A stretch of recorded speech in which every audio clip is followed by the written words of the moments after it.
So I made a video earlier called The Oppression of the Poor. And God put this on my spirit. He put it in my spirit to make this video.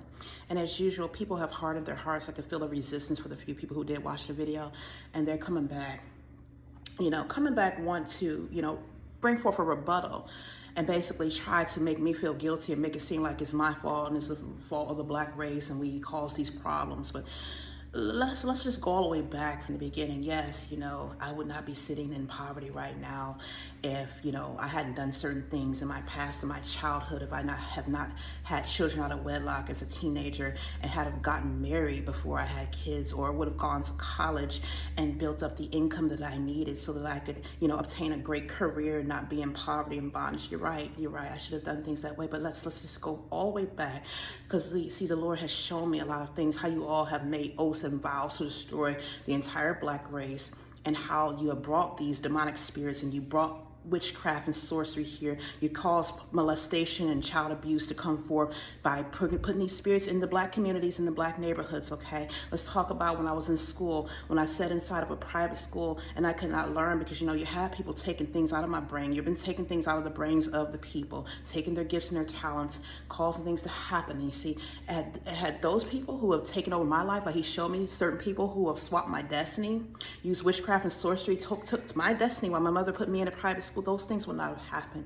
Okay, those people, we want to bring it all the way back. For those who've been stealing things out of me for the longest, taking my destiny, been taking the destiny of God's children, stealing their destinies, destroying the marriages of God's people, having them marry people they weren't supposed to, stealing people, putting them on altars, having unequally yoked marriages that has contributed to people being abused, children being in bondage and poverty, keeping them from getting jobs, keeping them from having business when they go into school, that you're taking their knowledge out of them so they cannot, get the education they're supposed to have. You're taking their destiny so that you can have it and steal it for yourselves, keeping them oppressed. So I could not move forward. But when God tried to restore me, guess what? You jumped in a way and once again stole everything from me. And see, I did have gifts, many gifts and talents and skills where I could have made money and had things for myself, just like many of other minority people who you've stolen from. So, yes, God has shown me that you are accountable for all the things you've done by destroying his race of people and making these oaths, and you're keeping them in bondage and poverty, causing them to break down. It comes from the foundation. When the foundation is destroyed, when you break down the foundation by having them living in dilapidated, impoverished neighborhoods, by not allowing them to be afforded the proper education, by attacking them, setting them up to be attacked, by taking their brains, keeping them in a situation where, you're sending forth causing molestation and child molestation, abuse and rape to be, committed within the family so that they can struggle with these problems, these mental problems. They have socioeconomic problems now. They have poverty. They have all these different things, okay, that is contributing to how they're going forward in life. And so when you have this huge breakdown of everything, yes, you're accountable. And a lot of people don't want to speak up and say what I'm saying because, they're probably a lot highly paid, subservience, okay? They're highly paid subservience, a lot of them are. And so, yes, you are to be held accountable. God let me know that you're going to be held accountable for what you've done. You're responsible and you're held accountable. Because especially with me, the Lord already showed me that there have been many people who have stolen from me, many people who have swapped up my destiny. You swapped up my life, put me on altars, used sorcery and witchcraft. Even when I was going to private schools, taking stuff, even on the jobs, they were taking things out of my brain, taking my knowledge, taking everything, stealing it from me. When I was in college, taking everything. You have benefited off of things that you have stolen from God's people.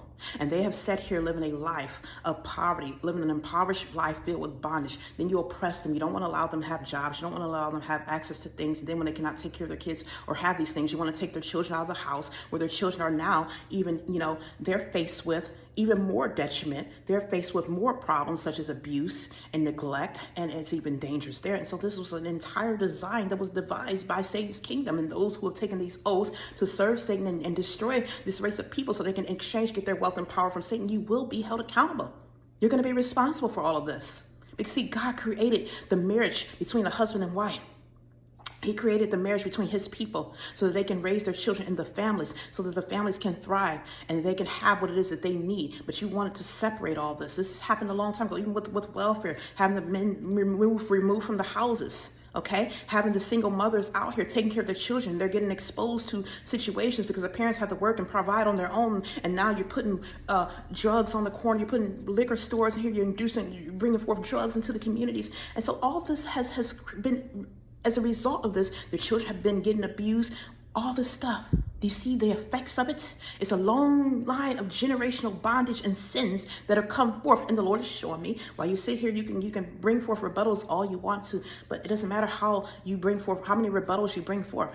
You're going to be held accountable. The Lord already told me that you're responsible for these things, and you're going to be held accountable because you still have not changed. You're walking in the same ways of your ancestors. You have chosen to continue to harden your heart. You want to blind your eyes and pretend as if you don't know what's going on. And so you've gotten away with this. You feel that you've gotten away with it momentarily, but you're not going to get away with it because at the end, ultimately, your place, God has already preserved a place for you. And for those of you who have chosen to follow, those of you who have gone along with this entire, this entire plot and plan. See, I can't even barely come up with the words. You've taken so much out of me, taken even my knowledge, my vocabulary, intelligence out of me, everything that I built up over all these years. You've been stealing things out of me, everything. You think no one knows about this, but God knows everything you've done. Everything you have planned, everything you have plotted, everything you've done to his people to keep them at the bottom, to keep them as subservient so you can continue to make your wealth and money off of them and continue to keep them in a bondage. Everything you have done, you sold your souls and made oaths and vows to do these to oppress a group of people and those who have joined along with you to get their little bit of wealth. Yes, God's going to hold you accountable. You're responsible and he's going to hold you accountable.